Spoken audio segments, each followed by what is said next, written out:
Right, here is part 2 of the problems on fluids.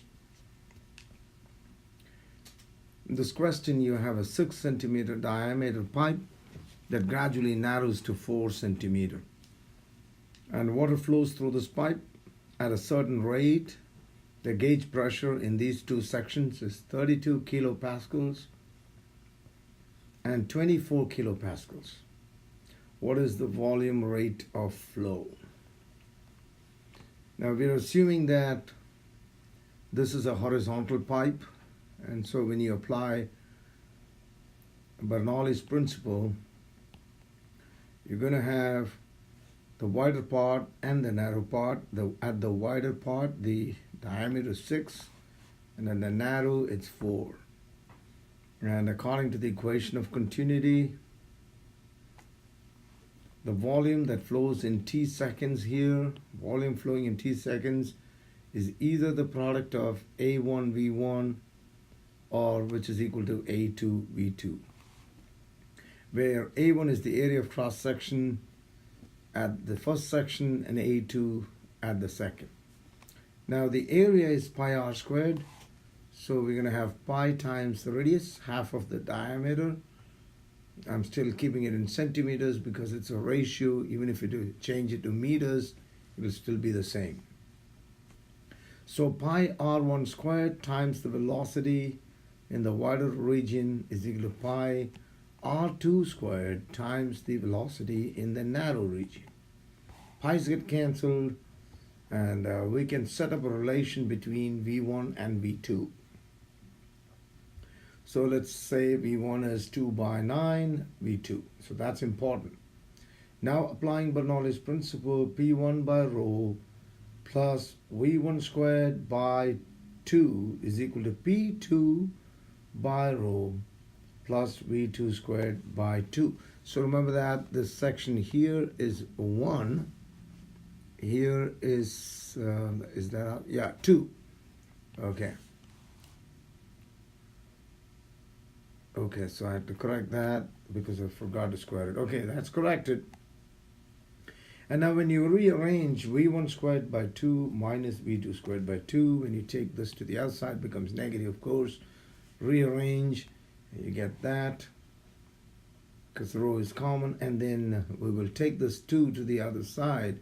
You just multiply it with 2.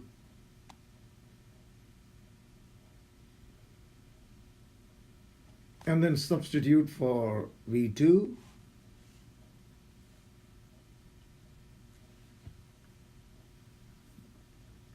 So remember I made it V2 is equal to 9 V1 by 4 here. So when you substitute after squaring, 9 squared by 4 squared, okay? That's what you find there. So our idea from here is to make V1 the subject and find it. So when you do those fractions, you get 1 minus 5.0625,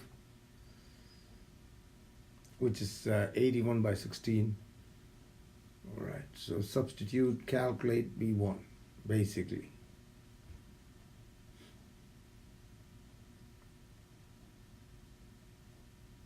That's just that algebra there. This is negative 4.0625. The two negatives will cancel out because the top is also going to be negative, you see. Because you have a smaller pressure, take away the bigger pressure. So that's negative. So since the numerator and denominator are negative, you just take it as positive.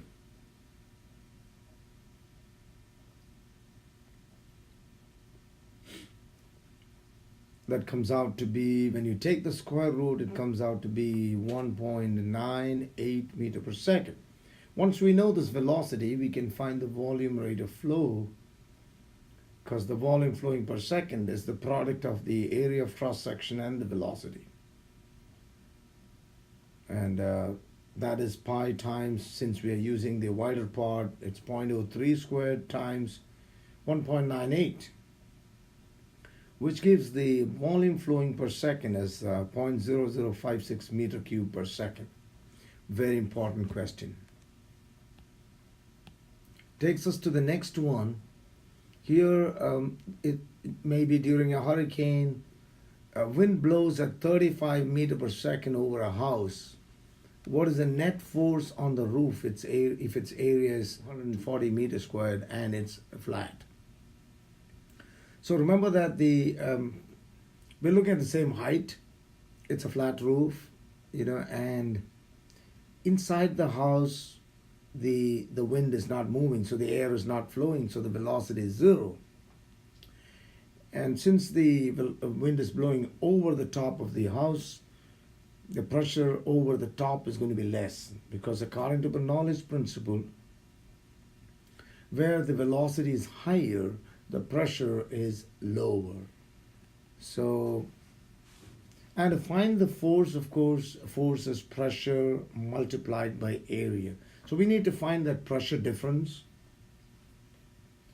between the inside and the outside of the house and multiply it with the area. So P1 and P2. P2 is the pressure inside the house. And now when we apply Bernoulli's principle and rearrange and try to get P2 minus P1 as the subject,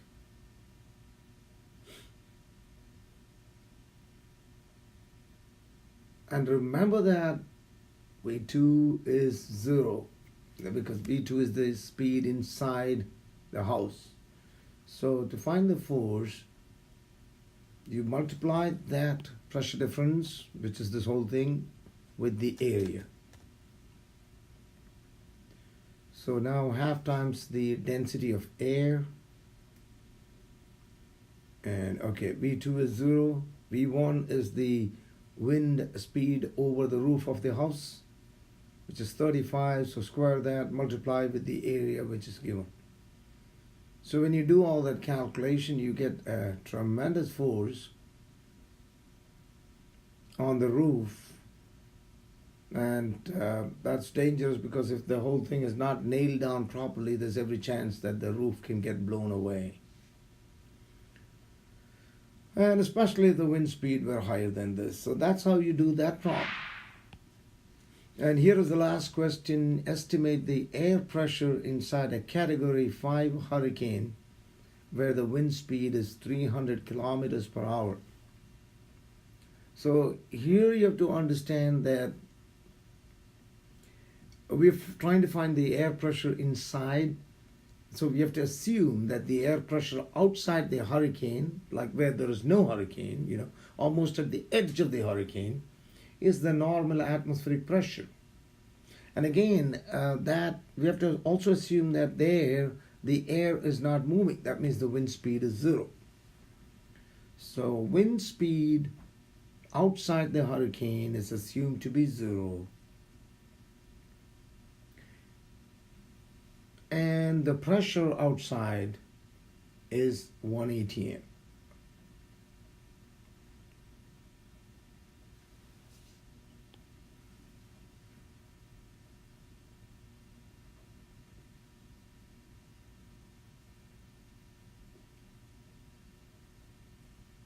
So now let me write inside and outside without using 1 and 2, so that makes it very clear. So that is Bernoulli's principle when you write it that way.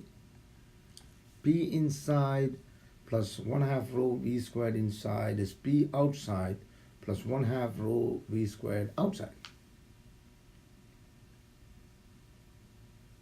And we are asked to find P inside, so make that the subject. And remember that this quantity here is going to become 0 because the velocity outside is 0. So the whole quantity becomes 0 there.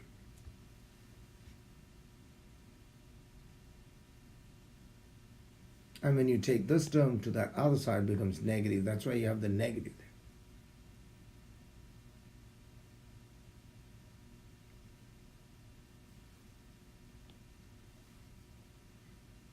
So that is the normal atmospheric pressure outside minus 1/2 times the density of air times. Okay, now we got to change kilometer per hour into meter per second.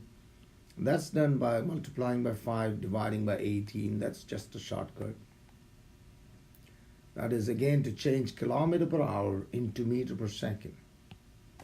When you do that calculation, you get 9.7 times 10 to the 4 pascals, which is approximately 0.96 atm. So the pressure dropped by 0.04 atm and set up this hurricane. So that is what changes in pressure in the atmosphere can bring about. And I thank you, and I hope you understand all these problems. Remember, this is volume 2, part 2 of the problem set. There is part 1 where I've already solved from problems 1 to 7. Thank you.